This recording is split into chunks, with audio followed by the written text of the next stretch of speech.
Muy buenas a todos, el Rapsoda Blaugrana al habla. Tengo pendientes realizar un par de vídeos sobre Hansi Flick y sobre Dani Olmo, pero el diario Sport nos ha sacado aquí un artículo sobre la decepción de Deco, que estaría meditando su futuro, siempre según el diario Sport, y siempre con la cautela con la que hay que tomar esta, entre comillas, información.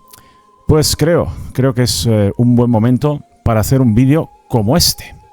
¿Se está siendo injusto con Deco? Vamos allá, vamos con este artículo en el diario Sport redactado por Albert Masnou. Soy el director deportivo más pobre de Europa, entrecomillado. Las palabras de Deco sentado en el hall de un hotel de Barcelona antes de verse con un agente de jugadores denotaban cierta ironía con la que asumió el cargo que le propuso Joan Laporta en la primavera del 2023. Primero era para colaborar con Mateu Alemany y luego asumir sus funciones cuando este dimitió al ver que el presidente se reunía repetidamente con Deco y Alejandro Echevarría en el despacho de al lado, sin ser convocado. Bueno, esto son elucubraciones del diario Sport, ¿no?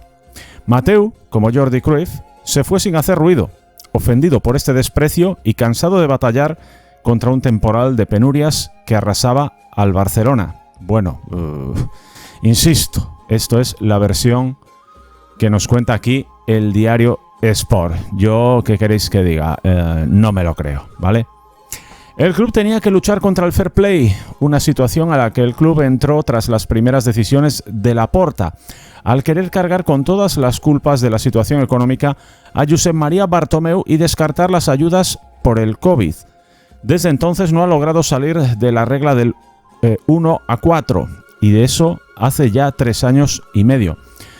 Bueno, cargar las culpas a la situación económica de Josep María Bartomeu, amigo mío, no es evadir responsabilidades, es decir, la puñetera realidad, Albert Masnou. ¿Qué me estás contando?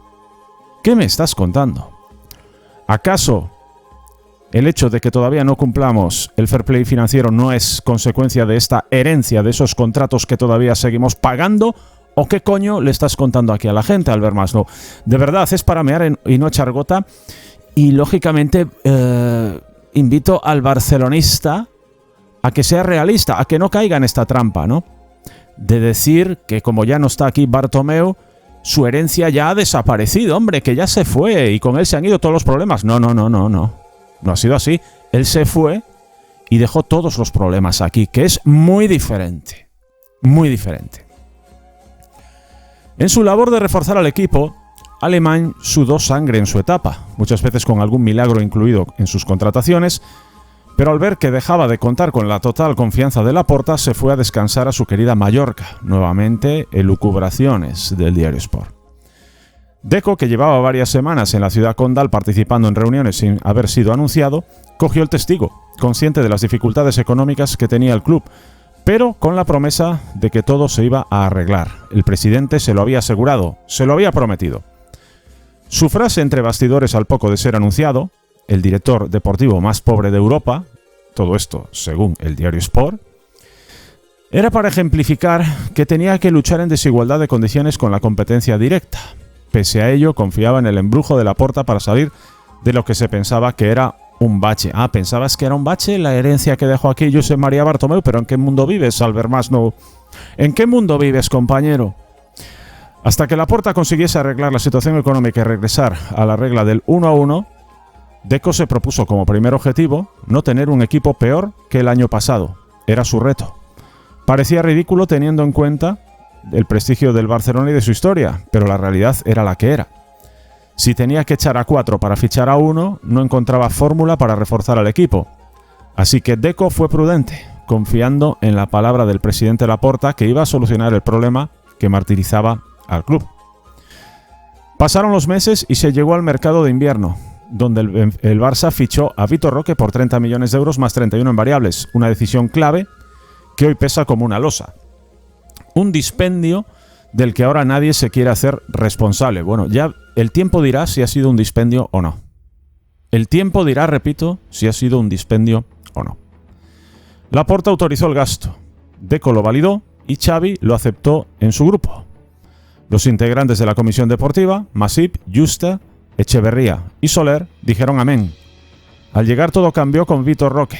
Al verlo en acción en los entrenamientos, el propio Xavi se hacía cruces de su decisión. Deco argumenta que era un pacto que le vino hecho cuando llegó a la dirección deportiva. Y Laporta quizás dirá algo el martes, en su primera aparición pública durante mucho tiempo. Sea como sea, todos estaban metidos en la operación de la que ahora reniegan. Laporta siguió calmando a Deco con la promesa de que la situación iba a cambiar, que obtendrían el dinero de diferentes vías para regresar a la regla del 1 a 1 que le permitiría a Deco poder hacer su trabajo con cartas similares a los de otros directores deportivos de Europa, que llegaría Libero, que si Barça Studios, que si Nike, que si un fondo saudí, que si la venta de activos del futuro Camp Nou, un sinfín de soluciones que debían despejar los nubarrones que afectaban al club. Mientras tanto, Deco intentaba hacer su camino, y durante el proceso se encontró con chascos que le dieron de bruces con el suelo, dándose cuenta de que su realidad no era la misma que las del director deportivo del PSG, City, Madrid o cualquier otro equipo. Bueno, tampoco había que ser Einstein, ¿verdad? Tampoco había que ser Albert Einstein, digo yo.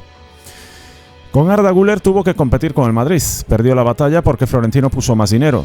Con Verbal tuvo que competir con el Tottenham, perdió la batalla porque tampoco tenía armas para convencerle. El prestigio de Deco empezaba a quedar afectado. El caso más sorprendente fue ahora con el cierre de mercado, porque con Bajcetic tuvo que competir con el Salzburgo austríaco. Y el Barça también perdió. Bueno, el Barça en realidad aquí compitió contra el fair play financiero de Tebas. Jugadores fichados sin poder ser inscritos, contrataciones de jugadores libres a los que se quería vender el siguiente año, referencias del equipo a los que se les quería vender. El Barça ha convertido en normal lo anómalo. Ha aprendido a convivir con lo más rocambolesco hasta acabar perdiendo parte de su prestigio europeo. Joder, vaya conclusiones, Sport. Los clubes rivales lo saben y poco trato quieren tener con el Barça y los jugadores han ido perdiendo el deseo de jugar aquí porque conocen, como Nico Williams, que no todas las promesas se cumplen, que la realidad no coincide con lo que se intenta transmitir o, como dijo Claudio Bravo, el Barça funciona como un equipo pequeñito. Mira, en cuanto el estadio comience a andar, os van a callar la puta boca. Os van a cerrar esa bocaza.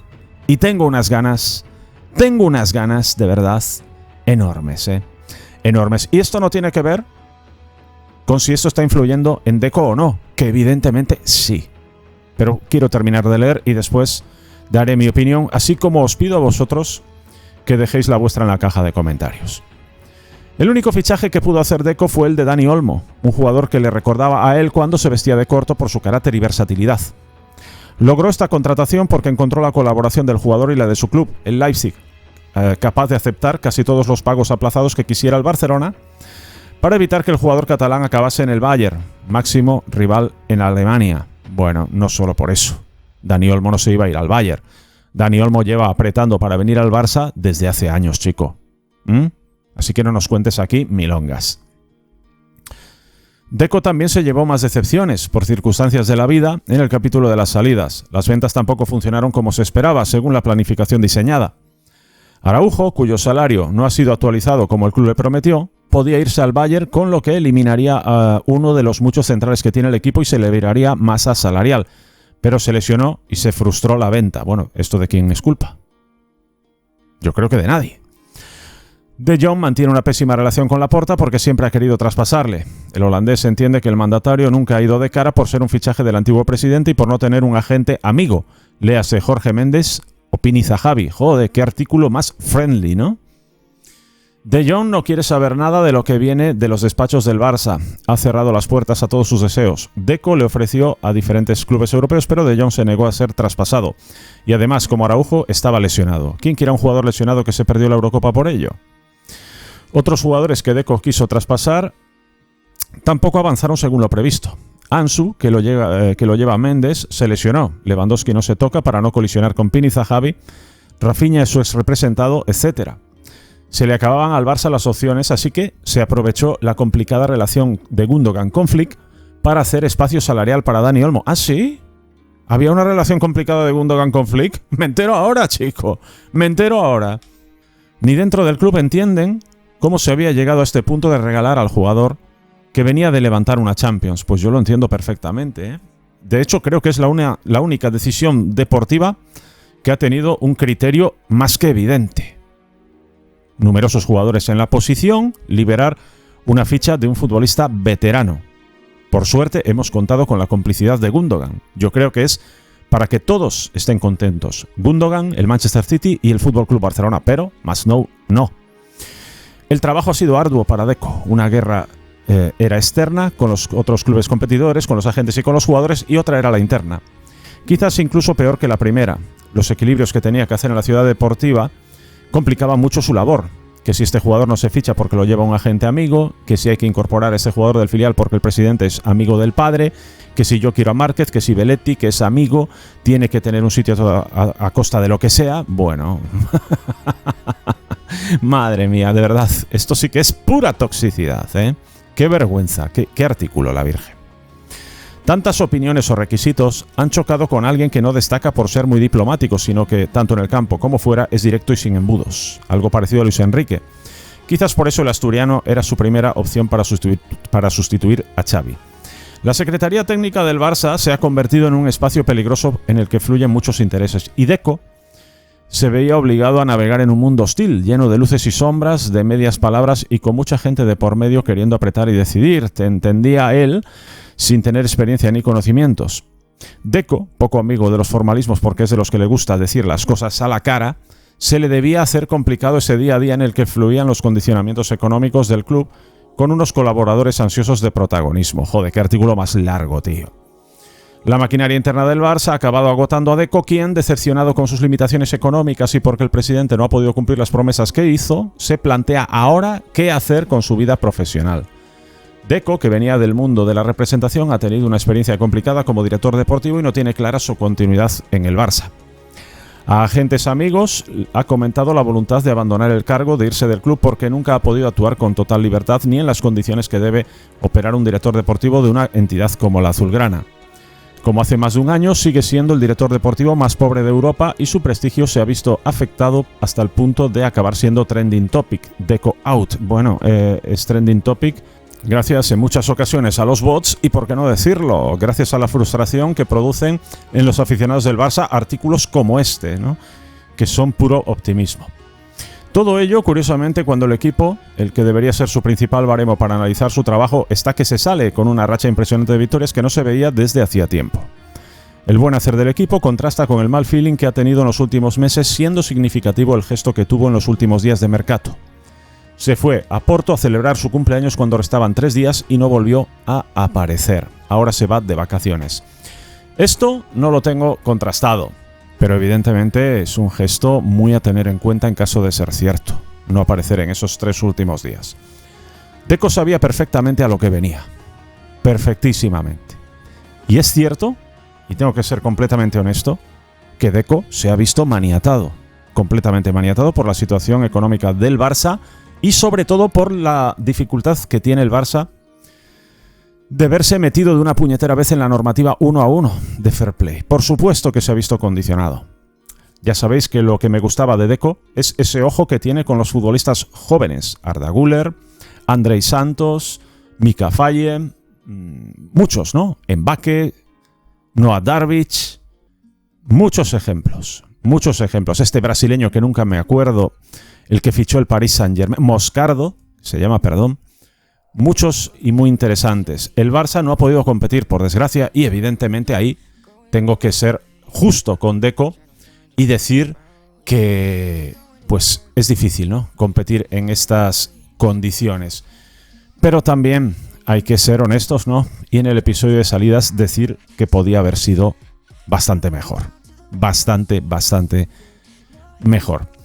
Este artículo se dedica a dar palos a la directiva, nuevamente, a repetir y reiterar esa frase de soy el director deportivo más pobre de Europa.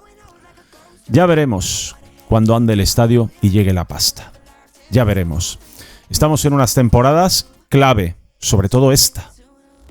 Hay que llegar vivos, siguiendo clasificándonos para Champions, hasta cuando el estadio esté completamente construido y funcionando a la perfección. Esa es la clave que tiene que mantener el Barça, sin volverse loco y teniendo las ideas claras.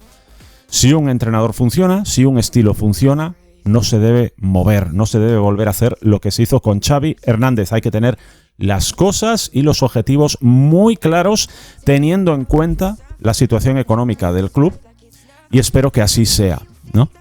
Y hay que decir alto y claro también una cosa. Laporta, como Hansi Flick, haga lo impensable, y digo lo impensable, me refiero evidentemente a ganar esta liga, a este Real Madrid y a estos arbitrajes, habrá que decir alto y claro quién ha decidido que viniese Hansi Flick al Barça. Y es el señor Laporta, que nadie se olvide. Que nadie se olvide. Y por su parte, Deco ha sido importante en un fichaje en el que teníamos muchas dudas. No por el jugador, sino porque quizás veíamos deficiencias en la plantilla más apremiantes en otras posiciones. Pero el fichaje de Dani Olmo ha sido un éxito rotundo. Y ahí Deco tiene mucho que ver. Así que os dejo la pregunta a vosotros. Para mí ha habido claros y oscuros en esta gestión de Deco. Claros y oscuros. Os dejo la pregunta a vosotros. ¿Creéis que se está siendo justo con las críticas a Deco? Dejadme vuestra opinión, por favor, en la caja de comentarios. Un fuerte abrazo del Rapsodo Laurana. Nos vemos en el próximo vídeo. ¡Vamos!